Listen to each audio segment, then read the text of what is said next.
चलो आपका टाइम बिना वेस्ट करे फटाफट से शुरू करते हैं। पहला अपन पढ़ रहे हैं थ्रेड्स टू इंडिपेंडेंस। अब पहले मैं आपको इसको एकदम शॉर्ट में पांचों थ्रेड को बता देता हूँ हिंदी में, राइट। सेल्फ इंटरेस्ट थ्रेड मतलब शॉर्ट में अब इतना याद रखो कि मेरे उस कंपनी में शेयर्स इन्वेस्टेड है जिस कंपनी का मैं ऑडिट कर रहा हूँ। अब आप और वो कंपनी लिस्टेड है, राइट। समझो फॉर एग्जांपल मैं बायजूस या चलो अच्छी कंपनी PW, यार कौन किसका नाम लूँ, रिलायंस, चलो रिलायंस का मैं ऑडिट कर रहा हूँ और उसके मेरे पास 1 करोड़ रुपए के शेयर्स है क्योंकि मैं CEO हूँ, बहुत अमीर हूँ, ठीक है। अब 1 करोड़ के मेरे पास उसके शेयर्स है, वो लिस्टेड कंपनी है। मैं उसका ऑडिट करके उसकी ऑडिट रिपोर्ट तैयार कर रहा हूँ। अगर रिलायंस कंपनी में कोई भी गड़बड़ निकलती है, फॉर एग्जांपल उसमें कैश का मिसयूज़ होता है या ये सब चीज़ें मेरे को पता चल रही है कि बहुत ज़्यादा गड़बड़ी है, पर अगर मैं घर ख़राब ऑडिट रिपोर्ट दूंगा तो जो उसकी जो रेपुटेशन ख़राब होगी कंपनी की, और रेपुटेशन ख़राब होने की वजह से लिस्टेड कंपनी है तो उसके शेयर्स जो है वो फुल डाउन चले जाएंगे, जिसकी वजह से किसका नुकसान होगा, अल्टीमेटली मेरा। तो यहाँ पर मेरे ही इंटरेस्ट का थ्रेट आ जाता है कि अगर मेरे शेयर्स कंपनी में इन्वेस्टेड है, मेरा पर्सनल थ्रेट है इंटरेस्ट का, क्योंकि मेरा उस कंपनी में इंटरेस्ट है तो मैं उसके बारे में उसके खिलाफ कैसे बोलूँगा, उसके बारे में बुरा कैसे बोलूँगा, राइट। तो वो थ्रेट एक खड़ा हो जाता है टू इंडिपेंडेंस, राइट। फिर दूसरा है सेल्फ रिव्यू थ्रेट। इसमें रिव्यू बस इतना समझो कि मैं खुद ही काम करके खुद ही उसको रिव्यू कर रहा हूँ। तो क्या मैं अपनी गलती निकालना स्वीकार करूँगा कि हाँ ये मेरी गलती है। जब हमको दूसरे की गलती, हमेशा हमको दूसरों की गलती दिखती है, खुद की गलती कभी नहीं दिखती, राइट। तो खुद की गलती नहीं दिखेगी, क्या मैं अपने आप को नाम ख़राब करूँगा अगर मैं ही अकाउंट्स डिपार्टमेंट में हेड हूँ और फिर मैं ही उसका ऑडिट करके और अपनी जो ऑडिट रिपोर्ट दे रहा हूँ उसको मैं ख़राब बता रहा हूँ। मतलब क्या हुआ, किसका नाम ख़राब हुआ, मेरा ही ख़राब हुआ ना कि मैंने अच्छे से काम नहीं किया। तो सेल्फ रिव्यू थ्रेट, अपने ही काम का रिव्यू करना, राइट, उसका थ्रेट आ जाता है। फिर तीसरा थ्रेट है एडवोकेसी थ्रेट। एडवोकेसी थ्रेट मतलब कि मैं अपने ही रिलेटिव को, समझो मेरा रिलेटिव कपड़े का व्यापारी है, बरोबर, और रिलायंस को जो है कपड़े की रिक्वायरमेंट है, जो कि मेरा भाई, सगा भाई उसी का बिज़नेस करता है, उसी को बेचने का बिज़नेस करता है और वही रिलायंस को चाहिए। तो मैं रिलायंस को बोल रहा हूँ कि मैं तेरी ऑडिट रिपोर्ट अच्छी दे दूँगा, तू सिर्फ मेरे भाई से कपड़े ले जितने ज़्यादा तेरे को चाहिए।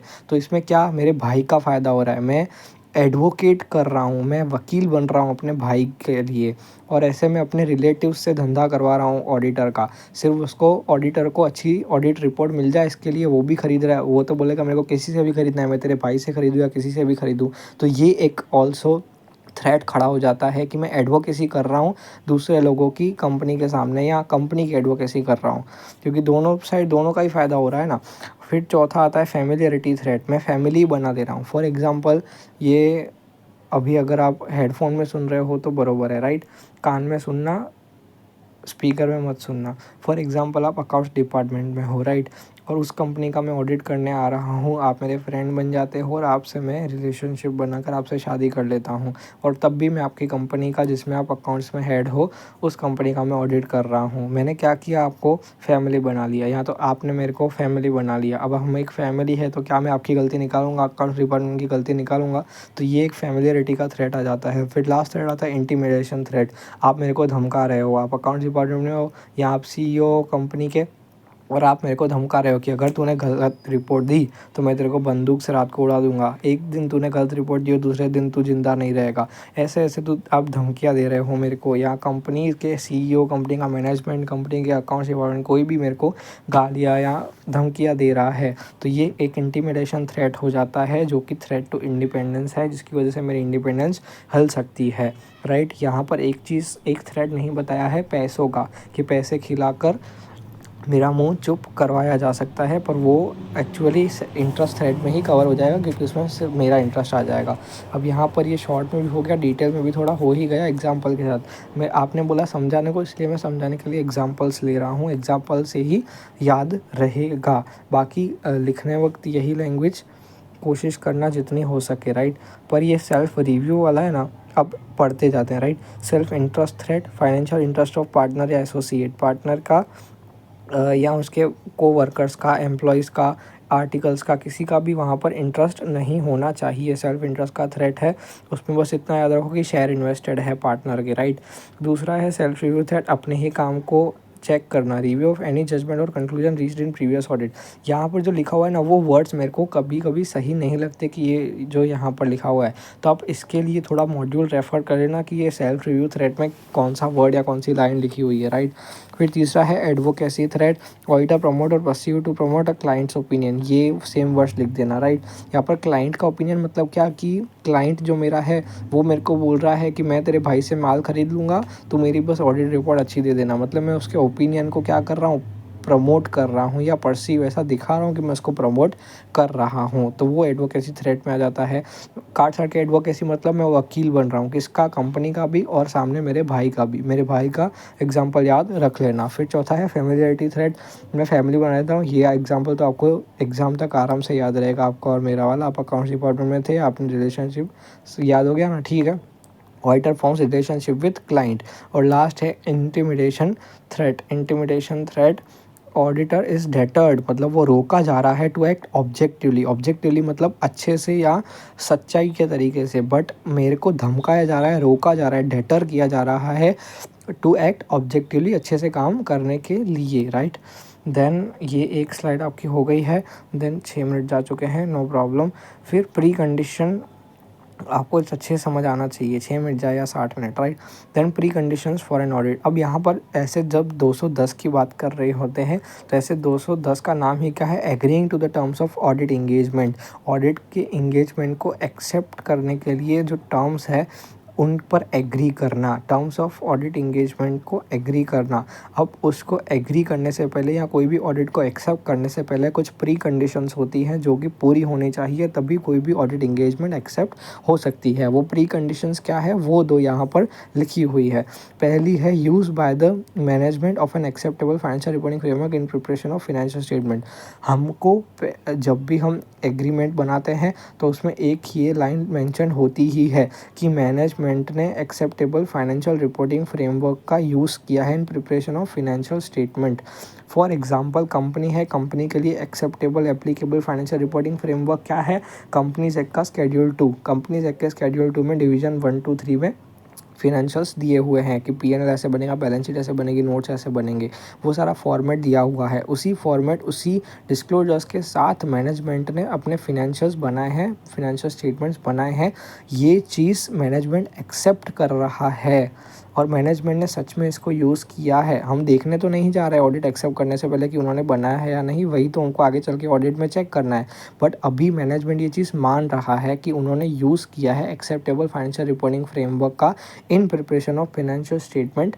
ये चीज़ अगर सच में एक्सेप्ट कर रहा है मैनेजमेंट अभी ऑडिट एक्सेप्ट होने से पहले, तभी हमको ऑडिट एक्सेप्ट करना है, वरना पता चले हमने ऑडिट तो एक्सेप्ट कर लिया और मैनेजमेंट ने फिनेंशियल्स ही अपने तरीके से बनाए हैं। अब समझो कंपनी सेक्ट के हिसाब से कौन सा फॉर्मेट है, बैलेंस शीट का जैसा फॉर्मेट है, टी फॉर्मेट है, राइट। ओ टी फॉर्मेट नहीं है, एकदम सीधी सीधी लाइन में एक में ही पहले एसेट लायबिलिटी ऐसे आ जाता है, इक्विटी एंड लायबिलिटीज़, फिर दूसरा पोर्शन एसेट का आता है। पर समझो जो हम 11th-12th में बनाते आए हैं और फाउंडेशन में हमने बनाई है इतनी टी वाली बैलेंस शीट, समझो कंपनी का मैनेजमेंट टी वाली बैलेंस शीट बना रहा है, राइट। तो वो format as per applicable financial reporting framework नहीं है। तो हमको ये प्री कंडीशन है ऑडिट की, ऑडिट एक्सेप्ट करने से पहले ही हमको मैनेजमेंट से ये कंफर्मेशन देना है कि आपने applicable financial reporting framework, acceptable financial reporting framework के हिसाब से फिनेंशियल्स बनाए हैं, उसको यूज़ किया है एक्सेप्टेबल फाइनेंशियल रिपोर्टिंग फ्रेमवर्क को। दूसरी प्री कंडीशन क्या है कि एग्रीमेंट, हमेशा ऑडिट एक्सेप्ट करने से पहले आपका एक एग्रीमेंट होना चाहिए विद मैनेजमेंट कि आप ये ऑडिट कंडक्ट करने वाले हो, इसका एक प्रूफ होना चाहिए। सिर्फ आपने मुंह से बात की है that is not a proof, a written agreement must be there, हमने कॉन्ट्रैक्ट एक्ट में भी पढ़ा हुआ है फाउंडेशन में। तो जिसके बेसिस पर ऑडिट होगा, जिसके प्रीमाइस पर ऑडिट होगा, क्योंकि उसमें बहुत सारे टर्म्स लिखे होंगे कि आपका स्कोप लिखा होगा कि ऑडिटर का स्कोप कितना है, वो सारी चीज़ें मेंशन की होती है, तो वो एग्रीमेंट होना चाहिए।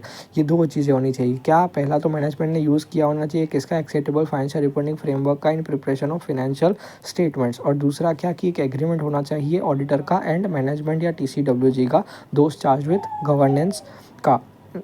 इनके साथ एक एग्रीमेंट होना चाहिए जिसके बेसिस पर ही ऑडिट होगा। टू द प्रीमाइस मतलब basis on which an audit is conducted. Okay, समझ आ गया? नहीं समझ आया तो कोई भी चीज़ नहीं समझ आए इस रिकॉर्डिंग में भी तो भी मेरे को वापस बोलना, मैं फिर से सिखा दूंगा, कोई टेंशन नहीं है। बट समझे बिना ऑडिट में कुछ करना रटना नहीं है। ओके, अब इसमें आ जाता है। इसमें आपने बोला इफ़ लॉ रेगुलेशन वाले से नहीं समझ आया, no problem. If law regulation prescribe sufficient details the writer need not record them in writing। अब यहाँ पर जो मेरे को पता है, मैंने पढ़ा हुआ इसलिए मेरे को याद है, यहाँ पर जो एक्सेप्ट है ना वो एक्सेप्ट नहीं है। एक्सेप्ट की जगह वो आएगा इफ़ आएगा। मतलब ये बोलना क्या चाह रहा है पहले मैं आपको हिंदी में समझा देता हूँ। इफ़ लॉ रेगुलेशन, अगर लॉ या रेगुलेशन में सफिशिएंट डिटेल्स पहले से ही मेंशन की हुई है कि ऑडिट, कभी भी ऑडिट जब आप करोगे तो ऑडिटर का स्कोप इतना होगा, और अगर आपने मुंह से भी बात की हुई है या आपकी मिनिमम फ़ीस इतनी होगी, अगर आपका इतना टर्नओवर है कंपनी का तो आपकी 10 करोड़ फ़ीस होगी, अगर 1 करोड़ टर्नओवर है तो 1 लाख रुपए फ़ीस होगी। ऐसा सब कुछ पहले से ही लॉ रेगुलेशन ने बताया हुआ है। तो आप रिटर्न एग्रीमेंट नहीं भी करोगे, ऑडिटर नहीं भी करेगा मैनेजमेंट के साथ, जो हमने अभी प्री कंडीशन में देखा, वो एग्रीमेंट नहीं भी करोगे तो भी चलेगा। But if and if only जब ये नीचे वाली 2 कंडीशन पूरी होती है। यहाँ पर इसलिए मैंने बोला एक्सेप्ट नहीं है, इफ़ है। If such law regulation applies, पहली कंडीशन क्या है इसमें कि वो लॉ रेगुलेशन आपके ऊपर, ऑडिटर और कंपनी के ऊपर अप्लाई होना चाहिए, तभी क्या ये आप एग्रीमेंट नहीं बनाओगे तो चलेगा। ये बात कब की चल रही है? जब एग्रीमेंट नहीं बनाओगे तो कब चलेगा? तो ये 2 कंडीशन पूरी होनी चाहिए। पहला वो लॉ रेगुलेशन लगना चाहिए, और दूसरा मैनेजमेंट एक्नॉलेज एंड अंडरस्टैंड करना होना चाहिए इट्स रिस्पॉन्सिबिलिटीज़, जो हम 3-4 रिस्पॉन्सिबिलिटीज़ पहले पढ़े हुए आए हैं कि उन्होंने फाइनेंशियल्स अपने एप्लीकेबल फाइनेंशियल रिपोर्टिंग फ्रेमवर्क के हिसाब से बनाए हैं, और ये सारी चीज़ें, क्योंकि यही चीज़ें अपने एग्रीमेंट में मेंशन होती है। और अगर लॉ रेगुलेशन बता दे रहा है कि ऑडिट की फ़ीस इतनी होगी और आपका स्कोप इतना होगा, मेन ये 3 ही चीज़ें होती है। एक पहला मैनेजमेंट की रिस्पॉन्सिबिलिटीज़, दूसरा ऑडिट की फ़ीस कितनी है, और तीसरा स्कोप। ये 3 चीज़ों के लिए बाद में मगजमारी होती है, इसलिए एग्रीमेंट बनाया जाता है। पर एग्रीमेंट नहीं बनाएंगे तो चलेगा कब? जब लॉ रेगुलेशन में उसके बारे में सफिशिएंट डिटेल्स दी होगी। पर कब? जब ये 2 कंडीशन पूरी होगी तभी एग्रीमेंट नहीं बनाओगे तो चलेगा। पहली कंडीशन कौन सी है? जब वो लॉ रेगुलेशन अप्लाई होता होगा, और दूसरा जो मैनेजमेंट है जो है वो अपनी रिस्पॉन्सिबिलिटीज़ को एक्नॉलेज कर रहा होगा, तब भी एग्रीमेंट नहीं बनाएंगे तो चलेगा। इतना इंपॉर्टेंट नहीं है याद करने के लिए, बट समझ लिया तो बहुत अच्छी बात है। देन अब इसमें क्या है? Acceptance of a change in the terms of the audit engagement. अब जो हमने एग्रीमेंट बनाया है उसके अंदर जो ऑडिट इंगेजमेंट हमने एक्सेप्ट किया, उसके टर्म्स को हमने एक्सेप्ट किया, राइट। अब उसमें चेंज करने के लिए एंटिटी बोल रही है कि इसमें आप चेंज करो। अब चेंज कितने 3 तरह से हो सकता है। पहला, अ चेंज इन सर्कमस्टांसेस। समझो फॉर एग्जांपल पहले कंपनी जो थी, हमने जब ऑडिट एक्सेप्ट किया 1 अप्रैल को, तब कंपनी लिस्टेड नहीं थी, और बीच में आकर कंपनी लिस्टेड हो जाती है तो कंपनी के कंप्लायंसेस चेंज हो गए। कंपनी का जब लिस्टेड हो गई तो उसकी रेपुटेशन का बहुत ख्याल रखना पड़ेगा, हमको ऑडिट और अच्छे से करना पड़ेगा। तो इस सर्कमस्टेंस के चेंज की वजह से हमारे ऑडिट के टर्म्स में चेंज हो रहा है, राइट। देन दूसरा क्या है? A misunderstanding as to nature of audit और रिलेटेड सर्विसेज। अब ये क्या है? पहले तो हमने रिलेटेड सर्विसेज चैप्टर 1 में पढ़ी हुई है, मैंने वीडियो नहीं बनाया है बट आपने पढ़ा हुआ होगा, मैं ऐसा एज्यूम कर रहा हूँ। ऑडिट के अलावा क्या क्या होता है? रिव्यू इंगेजमेंट होती है, फिर एक और होती है एश्योरेंस इंगेजमेंट होती है, फिर लिमिटेड रिव्यू, और ऐसे अलग अलग रिलेटेड सर्विसेज होती है, राइट। तो ऑडिट के अलावा भी और सर्विसेज होती है। अब फॉर एग्जांपल हमने जो एग्रीमेंट बनाया था उसके हिसाब से मैनेजमेंट ये अंडरस्टैंड कर रहा था कि हम उस कंपनी में रिव्यू की सर्विस देने वाले हैं, ना कि ऑडिट की, लेकिन हम देने वाले थे ऑडिट की। अब ये जो मैनेजमेंट मिसअंडरस्टैंड कर रहा है सर्विस को कि ऑडिट नहीं हो रहा, रिव्यू हो रहा है, लिमिटेड रिव्यू हो रहा है। लिमिटेड रिव्यू मतलब जो आपने पढ़ाई हुआ है कि ऑडिट से कम चीज़ें चेक होती है, तो मैनेजमेंट ने ये सोचा था कि रिव्यू होने वाला है, पर हम जो एग्रीमेंट हमने बनाया है उसके हिसाब से ऑडिट होने वाला है। तो मैनेजमेंट इस चीज़ को मिसअंडरस्टैंड कर रहा है, जिसकी वजह से वो अब एग्रीमेंट में चेंज करवाना चाह रहा है। एग्रीमेंट के टर्म्स में ऑडिट के इंगेजमेंट के टर्म्स में चेंज करवाना चाह रहा है कि ऑडिट की जगह रिव्यू लिख दो। इस एग्रीमेंट में चेंज करवाना चाह रहा है। और तीसरा चेंज जो है वो कैसे हो सकता है, अ restriction on scope of engagement caused by management और सर्कमस्टांसेस। चाहे सर्कमस्टांसेस की वजह से, चाहे मैनेजमेंट की वजह से, मैनेजमेंट चाहता है, कंपनी चाहती है कि हम अपने स्कोप में चेंजेस कर लें, रिस्ट्रिक्शन ऑन स्कोप कर लें, हमारे स्कोप को थोड़ा कम कर ले। फॉर एग्जांपल हमने डिसाइड किया था कि हम sales, purchase, expenses, cash, bank, GST, ये सारी चीज़ें चेक करेंगे, जिसमें से अब कंपनी हमको बोल रही है कि आप अपने स्कोप को रिस्ट्रिक्ट करो और जीएसटी आप मत चेक करो, राइट। भले आप कम कन्फर्मेशन देना, रीजनेबल एश्योरेंस दे देना, 60% दे देना, वैसे 80% देने वाले थे, अब 60% दे देना, एग्जाम्पल के तरीके से बोल रहा हूँ मैं। तो अब ये 3 प्रकार से चेंज हो सकता है। कौन सा हमने देखा, पहला चेंजेस सर्कमस्टांसेस, लिस्टेड हो गई कंपनी, दूसरा मिसअंडरस्टैंडिंग हो गई, ऑडिट की जगह रिव्यू वाला, और तीसरा restriction on scope of engagement, GST मत चेक करो, 80 का 60% रीजनेबल एश्योरेंस दे देना, हमको चलेगा, राइट। ये 3 तरह से चेंज हो सकता है। अब ऑडिटर केयरफुली कंसिडर करेगा। मेन चीज़, जब भी चेंज इन टर्म्स आएगा, आपको एक वर्ड तो लिख ही देना है, reasonable justification for the same is given और नॉट। ये चीज़ तो हमको सबसे पहले चेक करनी है कि रीज़नेबल जस्टिफिकेशन इसके लिए है या नहीं। जो भी मैनेजमेंट बोल रहा है उसका कोई रीज़न होना चाहिए, उसका कोई कारण होना चाहिए। फॉर एग्जांपल जीएसटी कंपनी की सालों से मैच नहीं ही हो रही थी, इसलिए मैनेजमेंट ने हमको बोला कि आप जीएसटी मत ऑडिट करो, चलेगा, हमको 80% एश्योरेंस मत दो, 60% एश्योरेंस दो, चलेगा हमारे शेयर होल्डर्स को। ये शेयर होल्डर्स ने एक्सेप्ट किया। तो ये इसका एक रीज़नेबल जस्टिफिकेशन हुआ कि हाँ, असलियत में कारण है उस चीज़ का, क्योंकि जीएसटी अगर मैच नहीं करती, ओपनिंग से मैच नहीं हो रही होती, तो हम उस पर क्वेरी उठाते, हम उन मैनेजमेंट का हो सकता है रिपोर्ट भी गलत दे देते, पर उन्होंने पहले ही कारण बता दिया। तो इसका रीज़नेबल जस्टिफिकेशन हमेशा एग्जिस्ट करना चाहिए। अब ऑडिटर केयरफुली कंसिडर करेगा जस्टिफिकेशन फॉर रिक्वेस्ट, जो भी मैनेजमेंट ने रिक्वेस्ट किया उसके लिए जस्टिफिकेशन है या नहीं, particularly implication of a restriction on the scope of audit engagement. ये जो 3 कारण थे उसमें सबसे मेन कारण है restriction on scope of engagement. Engagement के स्कोप में जो है अगर रिस्ट्रिक्शन आ रहा है, उसकी वजह से टर्म्स में चेंज करवा रहा है मैनेजमेंट कि आप स्कोप कम कर दो, स्कोप कम कर दो, स्कोप कम कर दो, तो इसकी इम्प्लीकेशन हमको सबसे मेन देखनी है। इसमें हमको जस्टिफिकेशन मिलना ही चाहिए। जबकि अगर चेंज इन सर्कमस्टांसेस होता है, जैसे लिस्टेड हो गई कंपनी, या फिर a misunderstanding as to nature of audit या रिलेटेड सर्विस होता है, ये 2 कारण, पहले 2 कारण में अगर जस्टिफिकेशन, थोड़ा रुकते हैं, प्लेन जा रहा है, अगर ये पहले 2 कारण में जस्टिफिकेशन नहीं भी मिलता या कम मिलता है तो हम चलेगा, चेंज कर देंगे टर्म्स को। पर अगर ये तीसरे में, जब स्कोप ऑफ एंगेजमेंट में रिस्ट्रिक्शन आने वाला होगा, तो उसमें हम रीज़नेबल जस्टिफिकेशन चाहिए ही चाहिए, वरना हम टर्म्स को चेंज नहीं भी करेंगे तो चलेगा, वो अपने आगे पड़ा ही होगा। हम नहीं भी कर सकते हैं टर्म्स को चेंज, पर किस में, सिर्फ जब स्कोप में चेंज हो रहा हो, स्कोप में लिमिट आ रही हो, लिमिटेशन हो रही हो। तो यहाँ पर वही चीज़ लिखी हुई है, justification for request particularly main, जहाँ कहाँ पर देखना है, जब implication of a restriction on the scope of audit engagement और a change in circumstances affect entities requirement या misunderstanding as to nature of service originally requested, ये दोनों में कंसिडर्ड, ये दोनों को पहले ही रीजनेबल बेसिस ही कंसिडर किया जाता है। तो इसमें अगर रीजनेबल जस्टिफिकेशन को नहीं भी मिलता है तो भी हम टर्म्स को चेंज कर देंगे, बट मेन कब नहीं करेंगे, जब हमारे स्कोप में रिस्ट्रिक्शन आ रहा होगा, राइट। समझ आ गया? नहीं आ रहा हो तो बताना। Okay, unreasonable basis. अब किसको अनरीजनेबल बेसिस माना जाता है? अगर चेंज रिलेट करता है इनटू इनकरेक्ट, इनकम्प्लीट और अनसेटिस्फैक्टरी रीज़न। जो मैनेजमेंट हमको रीज़न दे रहा है वो या तो गलत है, या तो पूरा नहीं है, थोड़ा थोड़ा ही बता रहा है, डर रहा है, या अनसेटिस्फैक्टरी है, जिससे हमको लगना चाहिए कि हाँ, रीजनेबल जस्टिफिकेशन हमको मिल गई। फॉर एग्जांपल, जो मैनेजमेंट ने बोला जीएसटी हमको नहीं करवाना आपसे, जीएसटी का आपको स्कोप कम कर दो, राइट। और उसके लिए मैनेजमेंट कारण क्या दे रहा है पता है? कि हमारा जीएसटी वाला इंसान छुट्टी पर है एक हफ्ते के, 1 महीने के लिए, उसकी तबीयत ख़राब है। अब क्या ये एक रीज़नेबल जस्टिफिकेशन है या ये अनरीज़नेबल जस्टिफिकेशन है? आप किसी और को भी बिठा सकते हो, या उससे कुछ पूछ सकते हो, या हमको बोल सकते हो कि 1 महीने बाद आओ ऑडिट करने, यार कुछ भी बोल सकते हो, बट ये एक रीज़नेबल जस्टिफिकेशन नहीं है। तो इसमें क्या, या तो मैनेजमेंट ने गलत चीज़ बताई, इनकरेक्ट बताई, या तो उन्होंने इनकम्प्लीट बताई कि सिर्फ यही कारण नहीं, कोई और कारण भी हो सकता है, उन्होंने फ्रॉड किया हो सकता है जीएसटी के अंदर।